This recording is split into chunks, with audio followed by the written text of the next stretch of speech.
Someone once said everyone sees the world in a different way, so when someone dies, it is, in a way, the death of an entire world. So, Reddit. What unique world will die with you? There might be flowers that only you or I have looked at in detail. When we leave, maybe that flower will leave with us. In return, I'd like to get better at painting and recreate the ones that stuck with me, so they can stay. I love the natural world, and I think of this often. Every tree, plant, blade of grass, and flower contain their own tiny world, full of insects and fungi and pollen. Sometimes I wonder what history an old tree has lived through, how many people have touched its bark or sat in its shade.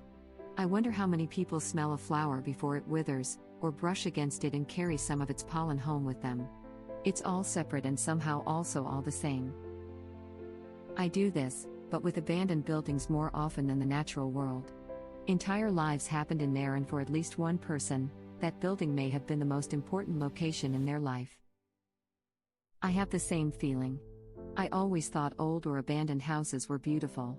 Someone's entire childhood, emotions, shelter, memories, all took place there. I feel the same about old cars. All they have been through, who they sheltered and moved, and so on. The same could be said for old shoes. To think of how far they took their owner before being thrown away, especially when you see really old, tattered shoes. I've never thought about most of these things. Interesting stuff. I'll see the world a bit differently now. Honestly, clothes as well. Some's childhood of driving at night, the drip of chocolate ice cream on their pants while laughing with their siblings. The dirt's damage, the tears and stretches it's been through. I really like this kind of stuff. That's a beautiful thought. Thank you for sharing. I do a lot of tabletop direct messaging for other nerds, so a lot of worlds will die alongside me. Nobody will miss that one time that we played a game set in New Jersey, but slightly more people than usual were goblins.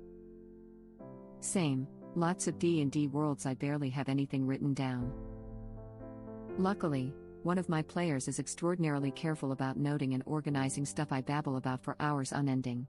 He probably knows more about my overcomplicated plot and legion of random characters that somehow become very important to it than I do, and I love him for it. Wouldn't be half the DM without his watchful eye and ever-consuming thirst for fantasy worlds with dragons to stick in portable holes and snakes to throw at chasing blind monks. Could you Eli 5 a gist of the game? I sort of know the premise, like there is a DM who is following a story and is sort of a narrator. But how open is it? From what I have seen from media, there are weapons and crap and characters stuff. How do you know about any of the spells/weapons or stuff like that, and can the DM straight up make everything up? Is the DM always the DM? Is it a set role or does everyone do it? This is D&D right here. That guy should work with authors to help them keep their stories straight. Same. I have highly developed lore for like 3 different homebrew campaigns. There's no way in hell I could ever get it all onto paper, and that's really effing depressing. Is it possible to record sessions and work from there? Perhaps you'd find your wording in the moment to be a great way to start. Try using Legend Keeper. It's pretty new and we are using it for a West Marches campaign, and it's been crazy useful to catch up new players who join for a bit. I think if you world build enough, you could also give away your world and lore to other adventurers. No offense, but I find it strange that seems to be a common thing among dungeon masters. You've got the patience for storytelling, improved skills, and number management, but you can't apply it to writing a book? I get they are essentially 2 different mediums for art, but to an outside observer the assumption would be that DMing skills would translate to well into authorship and book publishing. Goes to show creativity comes in a wide spectrum of talents. Being a DM is like having the beginning and the end to a story, but not knowing who is going to be in the story, how they will get to the end. The players have to provide that content. Not saying that some DMs couldn't do that themselves, but for the most part you pick a setting and overarching theme, and let the players create the content. Look at it this way, I can know of every advanced move and tactic in a game like Super Smash Bros., but I can't execute any of them. Knowing about something is different from being able to do the thing. So I can have a vast history of my setting, with a ton of detail, but when it's time to put it on paper, the result is weird writing styles that are inconsistent, or run on sentences, or wording and phrasing that seems right to me but isn't really readable to someone else. It becomes a Tolkien-esque work, where you might have the most boring chapter on an inconsequential thing, you don't realize what to cut and what to keep. It's all different parts of the brain being used, and some are just better than others for it. This was going to be my answer too, even just as a player, the story of my PCs dies off with me. And the secret Ghibli homebrew I've been writing does, too. New Jersey, slightly more people than usual are goblins. I've noticed the same thing. Snooky the Goblin Queen. Same, I have lots of unwritten plots, waiting to be played. Unfortunately, we have never written those we already played. These will die with us, when we all die. I do lots of world building in my free time for my stories and D&D games, so over 100 unique worlds in a unified multiverse will cease to exist once I am gone. I have it all written down, but no one else has access to it. I've intended for it to die with me ever since I started. It's cool that our brains can create universes. I didn't even think about that. I DM for a couple groups, which gets tiring after a while. I just want to be a player one of these days, lol, and I guess that my DMing style would get washed away when I die.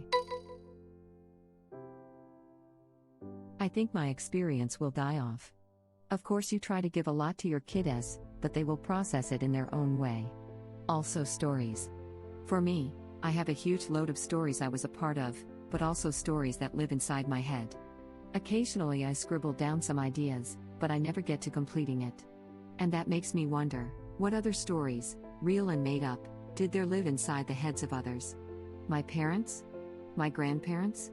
The old people I ran into when I was young. People in the trains used to be filled with stories of the Ver, World War II, because they talked about it? Should I have paid more attention? Should I have written them down? Should I still do that? You should definitely keep up the writing. A lot of people want to write but don't know what about, so you have a head start there. Thanks for the encouragement. It takes so much time though to do it seriously. Time I don't have right now. I've just started seriously writing again and I'm taking the Hemingway approach, 500 words a day, no more, no less. Don't beat yourself up if you miss a day though. In a few months you'll have written a lot. I've read a tweet from someone that did something kind of similar and kind of different. Her goal was 200 words a day, I believe. The idea is to have a low threshold so that you actually start writing every day, even when you don't have much time. Once you've started your writing session, chances are you'll find a good flow and find a way to make time so you can continue. So what are you writing about? Something to share? I just bought myself a personal recorder with Dragon Naturally Speaking. I am going to write while I drive, in theory anyway. Good, love to hear how that pans out. Really? But it's... web link. Just pull a Stephen King and snort rails for a decade before you know it you'll have 3 neat bestsellers. Take 20 minutes a day. How about recording your stories orally? Oral histories are a legitimate and unique way to record a person's life. You can use an app on your phone and save them to the cloud for backup. I was thinking about using with a friend of mine, who lived through a war and refuge. For me, every time I scribble down my stories I'm confronted with the fact that these events are important to me, and probably boring as hell to most other people. Without having partook in them, there's no real meat on the narrative's bones. I don't have anything overtly unique to say, as one of 7.8 billion. I wish these stories mattered to others. I feel like there's a quintessential humanity to them, to the experiential frame of reference I have cultivated as a product of the narrative I have lived. But I just don't see a way to make my specific narrative matter in any broad fashion. If I could transmit experiences instead of stories, you'd all be in for a treat. I suspect every single person reading this could say the same. This is the problem with art in general. Your experience might not resonate with everyone, but those who it does will appreciate it. I'm a bad songwriter and I always throw away my lyrics, but the more I listen to music I realize every song is kind of flawed, and that is what makes it more beautiful.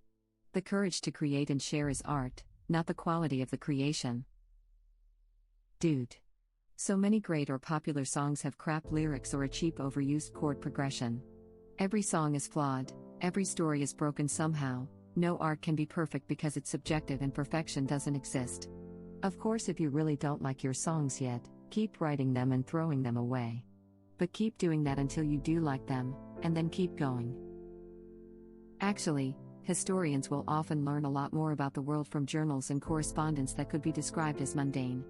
It's amazing how much can be gleaned about a moment in time by reading about the everyday life of an average citizen. I think anything you write is worthwhile. My world is made up of the people around me, my loved ones.